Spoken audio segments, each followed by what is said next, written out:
رازان اسلام، خدایان دین متین، شمع رسالت کے پروانوں، عاشقان اولیاء، السلام علیکم۔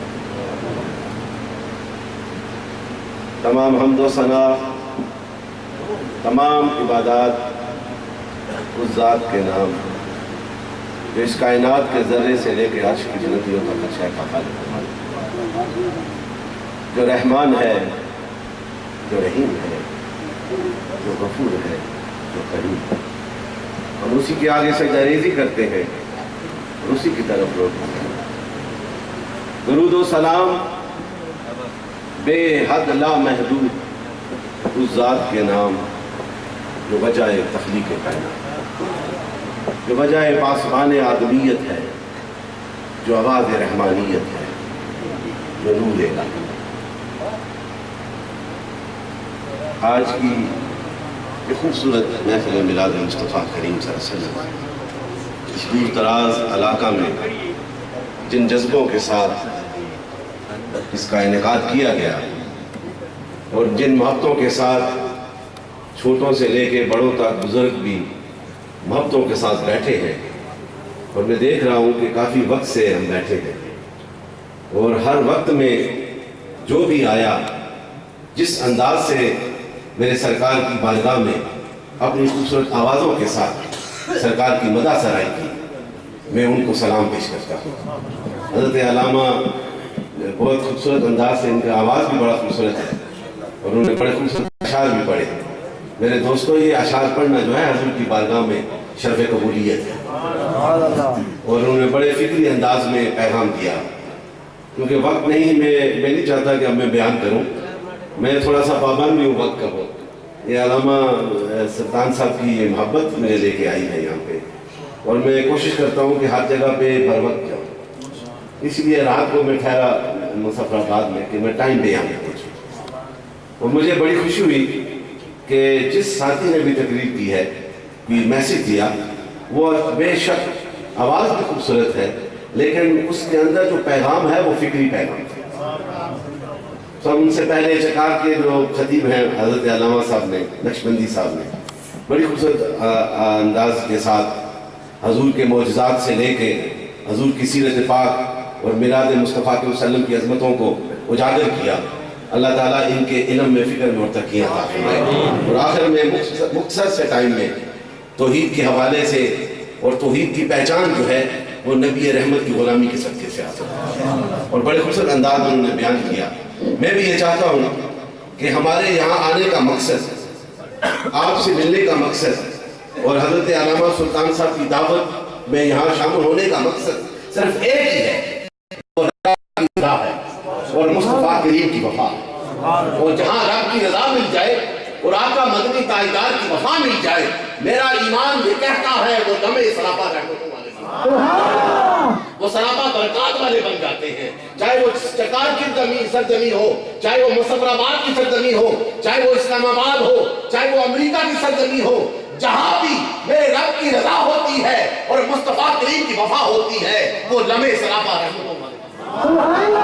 اور جس محبتوں کے ساتھ، جو بھی جس عقیدتوں کے ساتھ میرے سرکار کی محفل کو سجاتا ہے، تاجدار مدینہ سے وفا کرتا ہے، ذکر مصطفیٰ کا اہتمام کرتا ہے، میلاد مصطفیٰ کا اہتمام کرتا ہے، میرے آقا کے حسن کی بات کرتا ہے، میرے آقا کے معجزات کی بات کرتا ہے، میرے آقا کی سیرت پاک کی بات کرتا ہے، میرے آقا کے سینے میں جو قرآن اترا ہے اس کا تذکرہ کرتا ہے، میرے آقا کی نور والی زبان سے جو حدیث نکلی ہے اس کا تذکرہ کرتا ہے، خدا کی قسم یہ سراپا میلاد ہی برکتیں ہی برکتیں ہیں۔ یہ برکتیں اسی کو ملتی ہیں جس کے سینے میں محبت رسول میرے آقا کا تذکرہ اسی کی زبان پہ انقلاب لے کے آتا ہے جس کے دل میں میرے آقا کی محبت ہے۔ ہم نے نماز پڑھی ہے نا، یہ نماز اسی کی قبول ہوگی جو دل سے میرے آقا کی محبت کرتا ہے۔ اگر تم سارا سجدے کرتے رہو، سارا دن قرآن پڑھتے رہو، دل میں بغض رکھو گے میرے نبی کی ذات کے حوالے سے، میرے نبی کے تصرفات کے حوالے سے، میرے نبی کے علم کے حوالے سے، میرے نبی کی محبت کے حوالے سے، اگر ذرہ پر رائی بار بھی جو ہے اگر دل میں کوئی کھوٹ آ گئی تو یہ نمازیں قبول نہ ہوں، یہ سجدے قبول نہ سجدہ ہوں گے اسی کا سجدہ قبول ہوگا جو دل سے میرے آقا سے وفا کرتا ہے. اور وفا کرنے والوں کو دیکھو جنہوں نے وفا کی ہے, جنہوں نے سرکار مدینہ کی اداؤں کو اپنی زندگی میں بسایا ہے, وہ دیکھ لو جنہوں نے سر کی آنکھوں سے دیکھ کر یہ نہیں کہا کہ نبی کو دیوار کے پیچھے معلوم ہوگا, بلکہ جو کچھ نبی کہتا ہے, زبان کیا دل کیا, اپنا جسم بھی اپنی جان بھی قربان کرتی, لیکن نبی کے آج پہ, نبی کے کاج پہ, نبی کے فعل پہ, نبی کے قول پہ کبھی بھی پہنچا نہیں. اور ان میں سب سے پہلا جو ہے, ان میں سب سے پہلا میں آیا, یہ مسجد کے اوپر بھی لکھا ہوا ہے سیدنا ابوبکر صدیق کا, یہ لکھا ہے, یہ نقشبندیوں کا سردار. دیکھو اس مکہ میں رہنے والے اور بھی بڑے بڑے تھے, حسن والے بھی تھے, دولت والے بھی تھے, لیکن ان کے نام تاریخ میں ہیں یا مٹ گئے ہیں. لیکن جو میرے نبی کی ذات سے وابستہ ہو گیا, جس نے دامن مصطفیٰ کو اپنی زندگی کا حصہ بنا لیا, جس نے ذکر مصطفیٰ کو اپنی نجات کا حصہ بنا لیا, جس نے غلامی رسول کو اپنی بخشش کا پیغام بنا دیا, وہ سیدنا ابوبکر صدیق ہے, وہ عثمان غنی ہے, وہ علی شیر خدا ہے, وہ بلال حبشی ہے, وہ سلمان فارسی ہے. یہ وہ سارے وہ ہستیاں ہیں. آج سب کے نام مکہ کے بڑے بڑے جو ہیں وہ مٹ گئے, لیکن ان مکہ میں رہنے والے جو میرے آقا کے قدموں سے لگ گئے, ان کے نام زندہ ہوتا, ان کے نام زندہ ہو جاوید ہیں. اور انہی میں سے آج استقرار کی ابوبکر مسجد میں, یہ بھی میں تمہیں بتا دوں, سیدنا ابوبکر صدیق وہ عاشق رسول ہے کہ میرا نبی جب پیغام حق دیا تھا, سب نے سوچا تھا, سب نے کہا مجھے جھٹلایا تھا, ابوبکر تو ہے, تو نے آمین کہا چلا تھا, تو نے جب بیٹھ کہا تھا without any reluctance, بغیر سوچے وہ جو ہے اس پیغام کو مان گئے. اور پھر عشق اتنا کامل نکلا, اتنا اعلیٰ نکلا کہ وہ چند مسلمان دارالحکم میں بیٹھ کر نبی کے رب کی توحید کا بھی اعلان کرتے ہیں اور حضور کی رسالت کا بھی اعلان کرتے ہیں. اس وقت بھی عشق جو ہے سیدنا ابوبکر صدیق کا جو معجزہ ہوتا ہے, اور کہنے لگے یا رسول اللہ, اس گھر میں بیٹھ کر رب کی توحید اور رب کی رسالت کا اقرار کرنے کو جی نہیں چاہتا. مکہ کی دیواروں کے سامنے, کفار مکہ کے سامنے کھڑے ہو کر آپ رب کی اس رب کی توحید کا بھی اعلان کرتا ہوں اور آپ کی رسالت کا بھی اقرار. عشق اتنا کامل تھا, اتنی کامل محبت تھی. میں آپ کو مبارکباد دیتا ہوں نقشبندیوں کو, ہم سب کے غلام ہیں, لیکن بازی ہر ایک کے پاس نہیں ہوتی. اس کا ہر ایک کو نہیں ملتا, اس کو ملتا ہے جو فکر بھی دیتا ہے, جو خیال بھی دیتا ہے, جو اپنی جان اپنا مال بھی اپنے آقا میں شامل ہوتا ہے. اور سیدنا ابوبکر صدیق عرض کی یا رسول اللہ کہ کعبہ کے سامنے کھڑے ہو کر, کفار مکہ کے سامنے کھڑے ہو کر میرا جی چاہتا ہے رب کی توحید کا بھی اعلان کروں اور آپ کی رسالت کا بھی اعلان. اب نبی کو معلوم تھا, کہتے ہو نبی کو معلوم نہیں, نبی تو جانتا ہے, نبی کا معنی یہی ہے غیب کی خبریں بتانے والا, اور میرا آقا تو نبیوں کا سردار ہے, the leaders of the prophets. جتنے بھی نبی مختلف دوروں میں آئے ان تمام کا سردار ہے, لیڈر ہے, تو سیدنا محمد مصطفیٰ صلی اللہ علیہ وسلم. تو آپ نے جب کہہ دیا مختصر, یہ ابتدا میں بات کر رہا ہوں نسبت اور محبت کے حوالے سے, ایمان تب کامل ہوتا ہے, ایسے نہیں کامل ہوتے. ایمان کو کامل کرنے کے لیے دل میں سرکار کی محبت کو آباد, یہی ایک بیسک ایلیمنٹ ہے, یہی جو ایلیمنٹ ہے. اس کے بعد باقی دروازے کھلتے ہیں. تو پھر جب جلسہ لگا نا, جس طرح آج یہ لگا ہوا ہے, وہاں بھی جلسہ لگا 1400 سال پہلے, اور پہلا جلسہ تھا اس مکہ کی سرزمین پہ کعبۃ اللہ کے سامنے, اور اس جلسے کی صدارت کرنے والا دو جہانوں کا والی نور مجسم حضرت محمد مصطفیٰ صلی اللہ علیہ وسلم کی فاطمہ قدسہ, آپ بیٹھے ہیں. اور پہلا خطیب اسلام جو ہے, جس نے اسلام کی حقانیت کے لیے نعرہ حق بلند کیا ہے, نبی کی صدارت پہ حضور بیٹھے ہیں, عاشق بیٹھے ہوں گے, عمر بھی بیٹھا ہوگا, علی بھی بیٹھا ہوگا, بلال حبشی بھی مستیوں سے مست ہوتا ہوگا, اور اس وقت جو ہے عثمان غنی بھی بیٹھا ہوگا, اور حضرت ابوبکر صدیق کھڑے ہو کر پہلا خطیب اسلام جب یہ اعلان کرتا ہے اور عشق کے ساتھ وفا کا اعلان کرتا ہے, تو اپنے خون والے جو ہیں ان کو دشمن ہو جاتے ہیں, انہیں مارتے ہیں, بے ہوش ہو جاتے ہیں.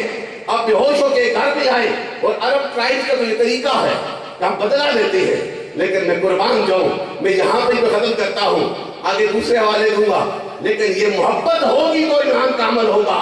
سیدنا ابوبکر صدیق بے ہوش پڑے ہیں, یہ ساری لمبی بات ہے, تو یہ صرف تھوڑا سا ہو شاید شام کو جب لب ہلائے نا تو سارے رشتہ داروں نے کان رکھے کہ کیا کہتے ہیں, کس نے مارا ہے, طیبہ نے مارا ہے, کس نے مارا ہے, ہم بدلہ لیں گے. لیکن جب لب ہلائے اس عاشق رسول نے کیا کہا, that was the golden words given by the one of the greatest lover of Pakistan. حضور کا وہ محبت کرنے والا کیا کہتا ہے, لبوں کو ہلا کے کہتا ہے, کان دھرے اپنے رشتہ داروں نے تو کہا کہ میرے مصطفیٰ کا کیا حال ہے, میرے مصطفیٰ کا کیا حال ہے. اپنی درد کو نہیں پرواہ کی, اپنے دکھ کو, اپنے زخموں کو بھی پرواہ نہ کی, پرواہ کی تو اپنے آقا کی پرواہ کی. اپنے کہا اس حال میں بھی جس کی وجہ سے یہ حال ہے تو اس حال میں بھی اسے یاد کرتا ہے. لیکن سیدنا ابوبکر صدیق نے کیا کہا کہ مجھے کسی کو تکنے کو جی نہیں چاہتا, پانی پینے کو جی نہیں چاہتا, کھانا کھانے کو جی نہیں چاہتا, اگر جی چاہتا ہے تو چہرہ مصطفیٰ کو دیکھے. میرے نبی سے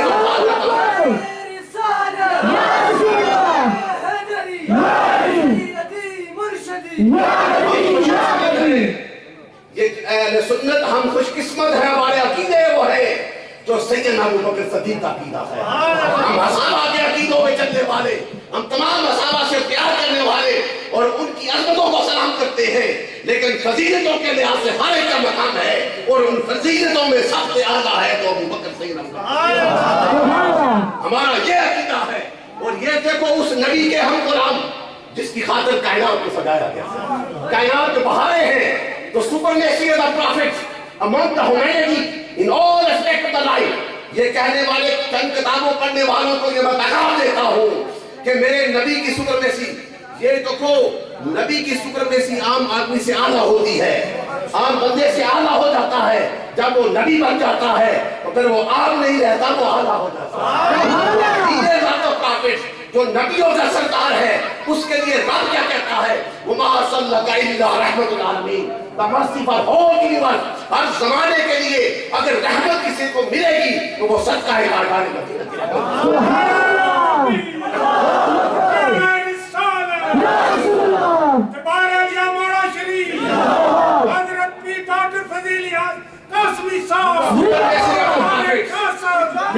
سپرمیسی آف دی پروفٹ اتنا ہے تو پھر نبیوں کے سردار کی سپرمیسی دیکھو. ان کی آمد سے پہلے تمام نبیوں نے تذکرے کیے. اگر اس پہ چلے تو لمبی بات ہو جائے گی. صرف ایک ہی حوالہ یوحنا کا دینا چاہتا ہوں بائبل کا, اور سیدنا عیسیٰ جسے جسس کرائسٹ کہتے ہیں, یہ فالوورز ان کے. آپ نے کہا ہے humanity, if you love me, keep my commandments. If you love me, keep my commandments. I will pray to the Lord and he will send another counselor, meaning the messengers. He will be with you forever.